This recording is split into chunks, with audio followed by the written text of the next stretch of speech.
Fala pessoal, estamos de volta aqui depois de um tempo que a gente estava meio enrolado com algumas coisas, mas é assim mesmo. Eu vou falar um pouquinho, vou mostrar uma introdução sobre o Quanto Expresso, tá? A maioria dos conteúdos são em inglês ou na língua dos Abdala, então fica complicado. Então aqui eu vou mostrar uma pequena introdução para vocês e vou mostrar como rodar os primeiros cálculos. Primeiro, o Quanto Expresso ele já é um código aberto. Assim, eu acho assim às vezes ele um pouquinho pesado, mas bem, código aberto, cavalo dado não se olha os dentes, certo? Mas assim, em relação ao Castep, ele é bem mais pesado. O Castep é bem mais leve, tá? Então a gente usa ele principalmente para trabalhar com materiais cristalinos. Ele tem uma resposta muito boa para trabalhar com materiais cristalinos. A base toda deles é o funcional de densidade. Ele usa pseudos potenciais para simular essas ondas planas. Então ele simula o conjunto de ondas. Como ele usa esse conjunto de ondas, a gente é obrigado a descobrir qual a melhor quantidade, vamos dizer assim, de ondas que eu posso utilizar nos meus cálculos de forma que eu tenha assim um melhor aproveitamento, tá? Desses pseudos potenciais, do método que eu estou usando, etc. Então essa é a página do Quanto Expresso. Ali vocês entrem na página, vão no download, façam um cadastrozinho e podem baixar, tá? No outro vídeo eu mostro como a gente instala usando o Intel Fortran, mas vocês podem usar o Gen Fortran também, e particularmente ele fica bem mais fácil, ok? Então o que a gente começa a fazer? Primeiro, a gente precisa determinar aproximações, como ele determina aproximações numéricas, que são as energias de corte, quais os capões que eu devo usar, né, que vão formar essa grid toda, que vão formar as estruturas cristalinas.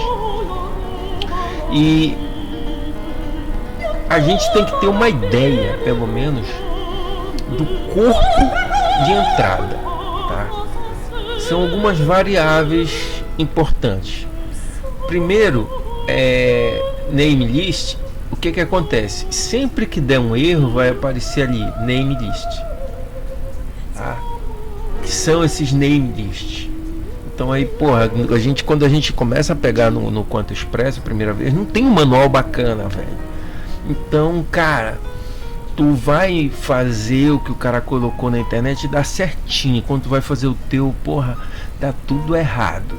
Então aparece esse name list, e aí a gente fica meio perdido, tá? O name list ele fornece as unidades de controle, as unidades do sistema e o que você vai usar para resolver. Então, primeiro é o controle. Ele vai te dizer se você quer calcular as bandas, se você quer fazer uma otimização, os cálculos autoconsistentes.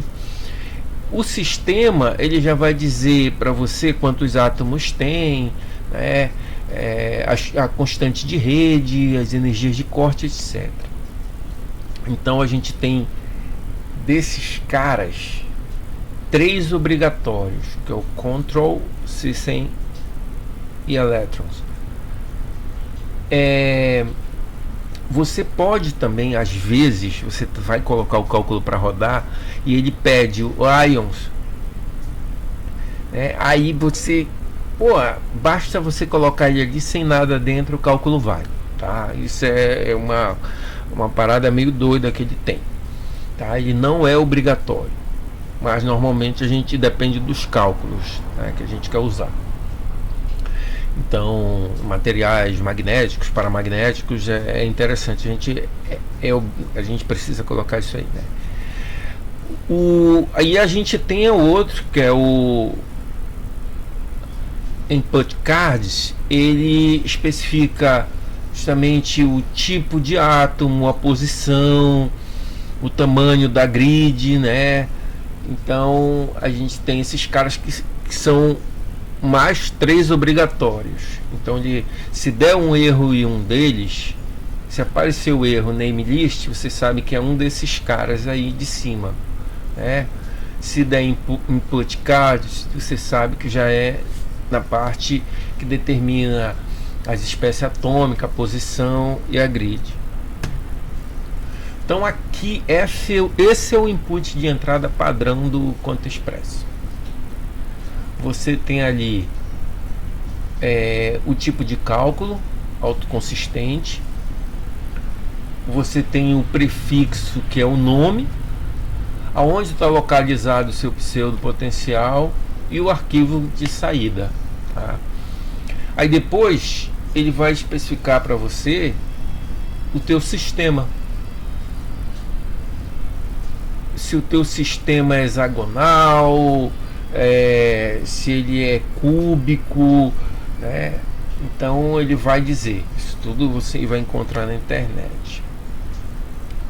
Então a gente tem número de átomos, ele identifica, tá? Tipo de átomos. O que nós queremos é a energia cinética de corte de ondas planas. É uma expansão do Φ. Apareceu a porra de um coração ali, não sei porquê. Mas é a expansão das funções de onda, tá? Ali é função de onda, não é a expansão do coração, porra. Tá? Então, a gente tem que essa energia cinética de corte de ondas planas, é como eu falei, você vai ter uma quantidade de ondas planas e eu preciso saber qual a quantidade e de que forma elas vão se juntar, que é justamente essa densidade de ondas planas de carga que a gente vai usar, e ela varia de 3 a 12, tá? Então, se você sabe o cut, né? Se você sabe a energia de corte, você basta multiplicar por valores que vão de 3 a 12. Claro, quanto maior esse valor, mais eu preciso de espaço no meu computador, pô. E aí você tem algumas definições que é o método numérico que ele vai usar, né? Então, ali embaixo, esses três, sempre que você usa o Smearing, você vai precisar usar junto o Smearing e o de Gauss. Então esses três ali, por isso que eu marquei, esses três deve sempre estar junto.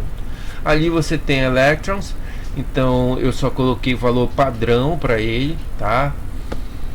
Então, aquele Smearing a gente pode usar ele para condutores e semicondutores, porém ele é um pouco lento, tá?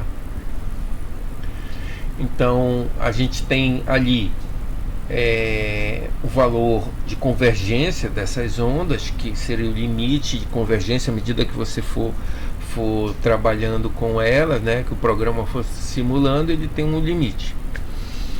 As espécies atômicas, no caso carbono, eu vou simular um grafeno. A posição dos átomos, nesse caso eles estão em posições cartesianas, e a grid, tá?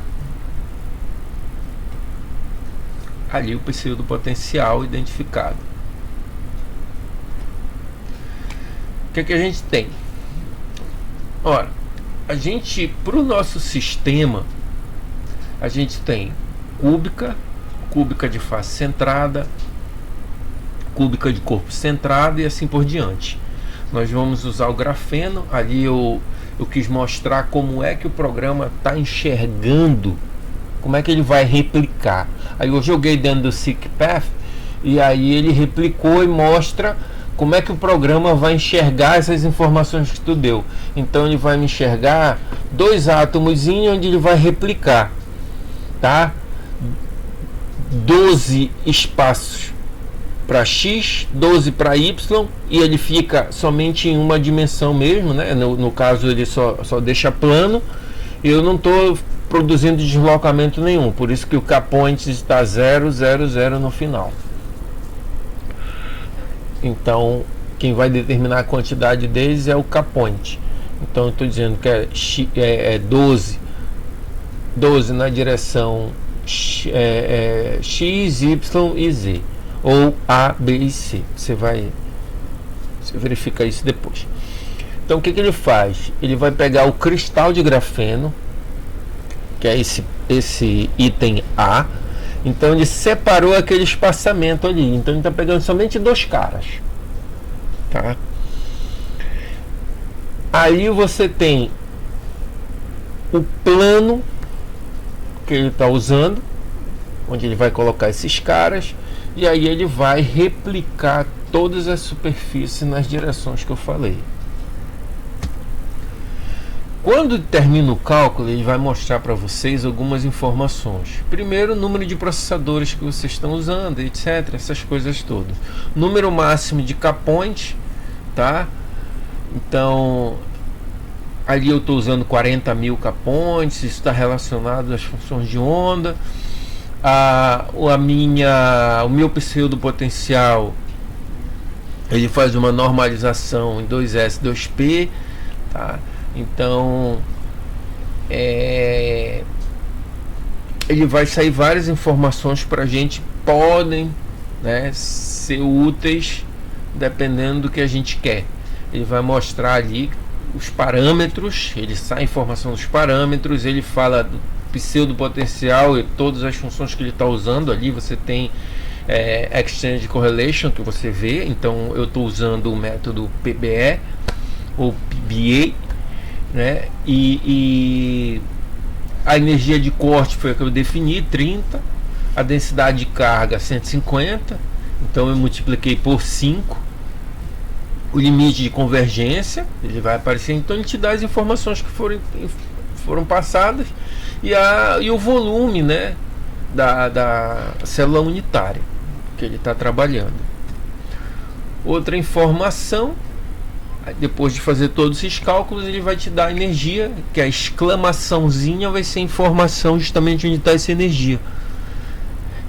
Então, a energia total, e ele te dá ali em cima, ó, a energia de Fermi, tá?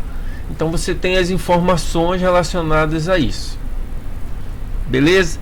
Todos esses dados vão ser escritos dentro de uma pasta graphene.save, tá? Então é isso aí. Eu vou mostrar como é que a gente vai fazer esses cálculos depois. Quando você simular a energia de corte, por que a gente quer simular essa energia de corte? Primeiro, a gente quer simular essa energia de corte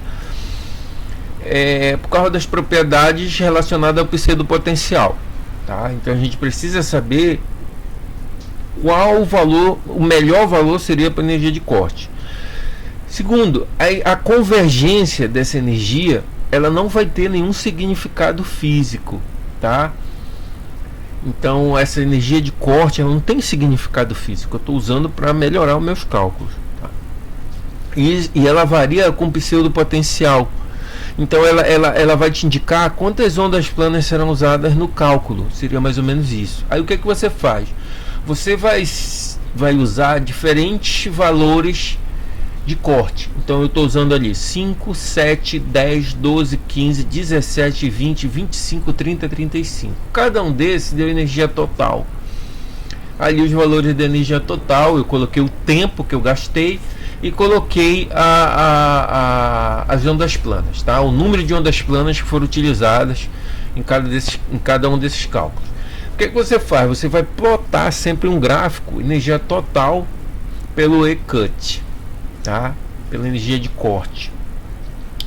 E aí você tem informações a respeito disso.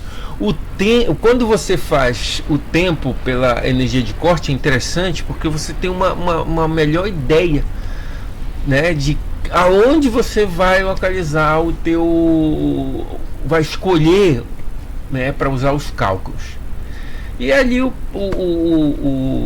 a função de onda eu só mostrei aqui em cima. Ela pode ver que ela dá quase uma reta. Então ela, à medida que você vai calculando, o número de ondas vai aumentando que ele está utilizando, o custo computacional também fica muito elevado, o espaço em disco e etc. Então basicamente o que nós vamos fazer é isso, que eu estou mostrando aqui para vocês. E aí a gente vai para os cálculos. Vou dar uma pausa aqui e a gente vai para os cálculos, falou? Então vamos lá. Bem, vamos lá. Voltando aqui, né, para o que a gente estava fazendo. Como a gente precisa simular vários pontos, no caso 5, 7, 10, então vou simular vários pontos para eu determinar essa energia de corte. O ideal seria você montar um arquivo bash, tá, no Linux. Se for no Windows, um arquivo bash. O que eu estou fazendo aqui? Eu estou mandando ele fazer um for, um loop.